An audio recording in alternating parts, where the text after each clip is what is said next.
are the stacks of games that I loved in 2023. And yes, I clearly had a Nintendo Switch bias this year because they're all Nintendo Switch games. Yay for the Switch! Now, in the last video, I went over my 5 disappointing games of 2023. So in today's video, I'm gonna go through all my top favorite games of 2023. And of course, let me know yours in the comments down below as well. I would love to hear it. Now, these games are in no particular order, and like last time, even though some of these games might not have come out in 2023, if I beat it in 2023, it still counts. So, on to the first one. The first game on the list is Octopath Traveler 2. I played this early on in the year, and I loved it so much. Surprisingly, Octopath Traveler 2 went under people's radar. Now, it was still very popular and it sold a lot of units, but like, it wasn't as popular as the first one. I don't know why. The second one is clearly better, but I loved it nonetheless. But I am here to tell you how great this game is and why you need to play it when the opportunity arises. For those of you wondering whether you need to play the first game to get the second game, no you don't. You could go into Octopath Traveler 2 without playing the first one. Octopath Traveler 2 takes place in a new world and with completely different characters from the first one. Though they still have their jobs with them, so the jobs that you loved in the first one do get fleshed out, and they even add more in the second one. And the whole gimmick about this game is you get to play as 8 characters and you get to go on 8 different adventures, which sounds like a lot, but it's really good. For me personally, I love how Octopath Traveler 2 improved on its beautiful pixelated art style. It's not just about the looks, because the gameplay is really good. It has the classic turn-based RPG mechanic that I love so much. I loved all the 8 characters. I started with the dancer, Agnia. Agnia is just a pure soul, and I love seeing her adventures unfold, but Agnia is not the only one. The rest of the characters have a very great story, and you just want to see them all succeed, and I loved it from beginning to end. And the music is phenomenal, though it might be a little longer on the RPG genre standards. It was actually my second most played games on my Switch recap for 2023. I'm so glad I played this game, and I'm hoping that we get an Octopath Traveler 3. That's why I put it in my favorite games of 2023. Hi guys, Editing Mandy here. Sorry to interrupt the video, but I just wanted to let you guys know all the games that I mentioned here, if it has a review for it, I will leave it in the description down below. So if you want to know more details about the game, then please check those videos out. Alright, back to the video. Now the next game on this list is The Legend of Zelda Tears of a Kingdom. Now, this game, oddly enough, is getting a lot of criticism towards it, which I do understand. People have made a lot of good points on why this game wasn't as standout as Breath of the Wild, and for me, I kind of like Breath of the Wild more, but Tears of the Kingdom still is a great and fantastic game on its own. And this one was actually my top played games on my Nintendo 2023 recap, so I spent a lot of time in Hyrule again, and I loved it from beginning to end. And I know I'm a little biased, but I think it should have won Game of the Year, just saying. But hey, it's my Game of the Year, so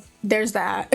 Even though Tears of a Kingdom was not as bombastic and big as Breath of the Wild, it did still add a lot of good things to the game and to the series. And a lot of people tend to forget that fact. It's like a great game compared to another great game. They're both great, in my opinion. Tears of the Kingdom is a perfect sequel to Breath of the Wild. It added a lot and then some, but there are some points that I do understand why people had a problem. Me personally, the story took a big hit in my opinion, and I didn't like the whole memories thing again. I felt like it really held back the story a lot, but even with my criticisms, the good does outweigh the bad. I feel like the use of the Zonai powers to create different contraptions to use in Hyrule, in the depths, and in the sky was very fleshed out, and I've seen a lot of people build so many cool things. Plus the addition of fusing weapons, while it does look very cartoonish at times, it did address the problem a lot of people have, and that is the weapon durability. Because if you combine 2 weapons, the durability is better. Now they still break a lot, but they last longer. But they did make a nice middle ground where it could last a bit longer. Now the Hyrule in Tears of a Kingdom is basically the same as Breath of the Wild, but a bit different here and there because it's been a couple of years since the events of Breath of the Wild. And what made me so happy is you can see they're trying to rebuild Hyrule again, and there's a bunch of plots with construction equipment, and I found that so cute. Now there are areas unique to Tears of the Kingdom, and that would be the Sky Islands and the Depths. Now the Sky Islands kind of disappointed me a little. I felt like they could have done more with that, but the Depths is huge. You gotta use these special light flowers to explore it. It's very creepy sometimes, but once you get your footing, it is very fun to explore. So all in all, I feel like Tears of the Kingdom is the perfect sequel to Breath of the Wild. And the next game is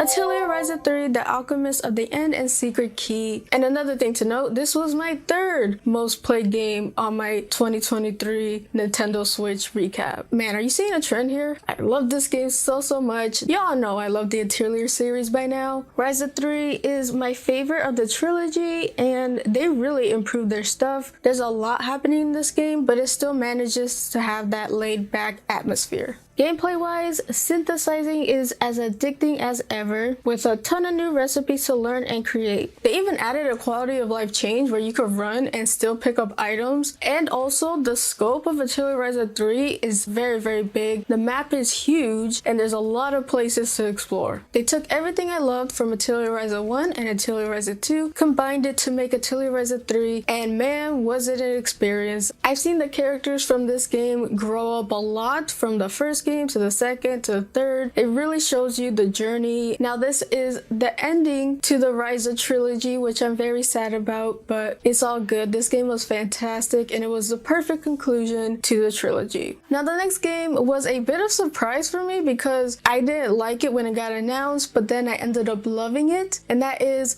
Bayonetta Origins, Cereza and the Lost Demon. This game's art style is just gorgeous. I love the watercolored paint aesthetic that they went with it. So some of you may remember that in the Nintendo Direct, when I saw it, I was like, bah, I don't want it. This isn't Bayonetta, but man, was I wrong. Now you don't have to play Bayonetta Origins to play the trilogy, but it does have some lore implications in this one that would give a lot of context to the original trilogy. So this game was an experience to play. It has a very unique gameplay style to it. So basically, you gotta play as two characters at once. If that sounds pretty hectic, good, because it is hectic. Now the way I played it and how I recommend people play it is you use the Joy-Cons because it's easier to separate them, so it's an easier time to control them separately. Whereas in a Pro controller, you're doing everything in one controller and you get really confused. But besides the crazy gameplay, the game is a joy and I really have fun with it. Cereza honestly looks adorable as she's trying her hardest to master her powers. Now this is Bayonetta before she became Bayonetta. So while she's practicing her powers,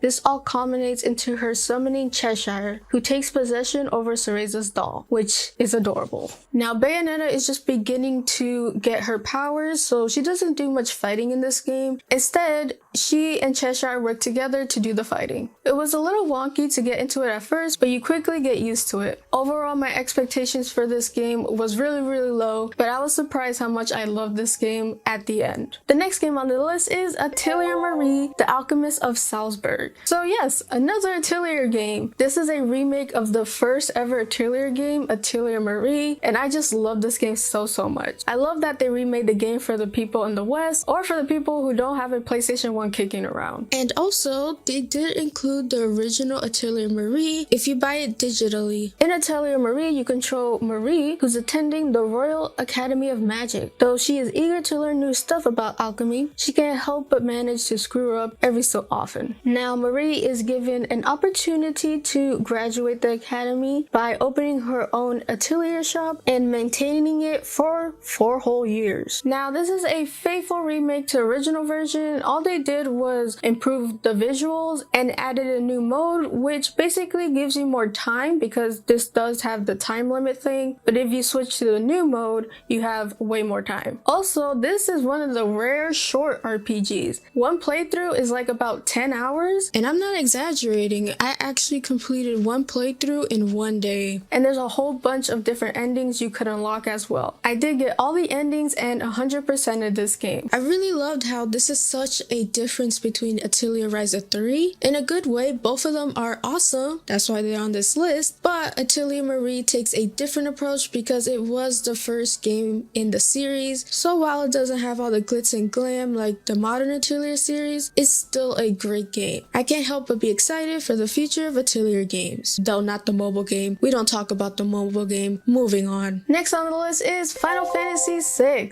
Now, I started this game a while ago actually, and I did make a review for it, so check that out if you're interested. But basically, I love this game so much. 6 is one of those games where you really can't forget, and it's one of my top Final Fantasy games. I heard a lot of people hype 6 up, and with the new Pixel remaster, I got a great opportunity to play it, and I loved it. It really showed me how fantastic the Final Fantasy franchise used to be. The gameplay is very solid, the story was good, and the characters were just outstanding. So I really loved Final Fantasy VI, and that is why it's here on this list. Next game on the list is a recent beaten game, and that is for Super Mario RPG. Oh god, I love this game so much. It was just the best. Now this is a remake of the original Mario RPG. I love how colorful and cheerful this game is. It's probably one of the most aesthetically pleasing games out of all the Mario RPG games. While the story itself is very simple, it's clear that the story is not to be taken as seriously. It's just about the adventure, and the comedy does not skip a beat. And this game does not waste your time because Super Mario RPG is very short. It will take about 10 to 12 hours to really beat the game. It's a very fun adventure that doesn't have a lot of fluff or things going on. It's just straight to the point. And this game has a traditional turn-based mechanic. Now you get to play as Mario, Peach, and Bowser, but what I really loved was the original characters, Marlo and Gino. So all in all, you get a roster of 5 different characters. Honestly, this game was just fantastic, and I've heard a lot of people who don't even like RPGs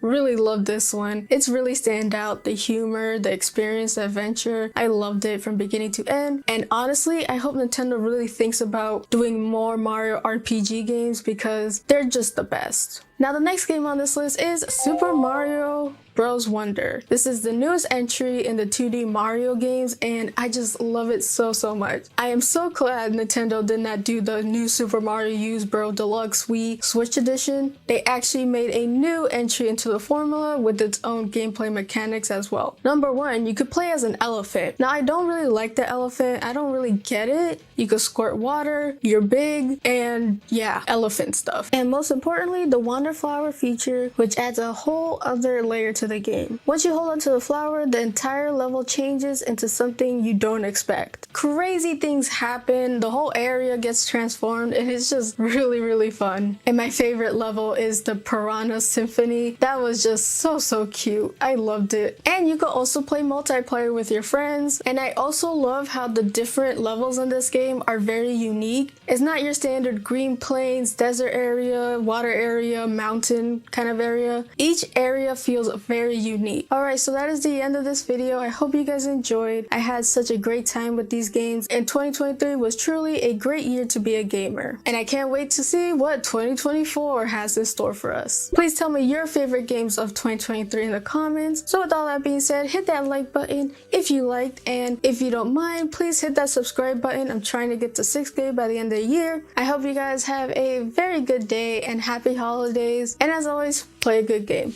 Peace.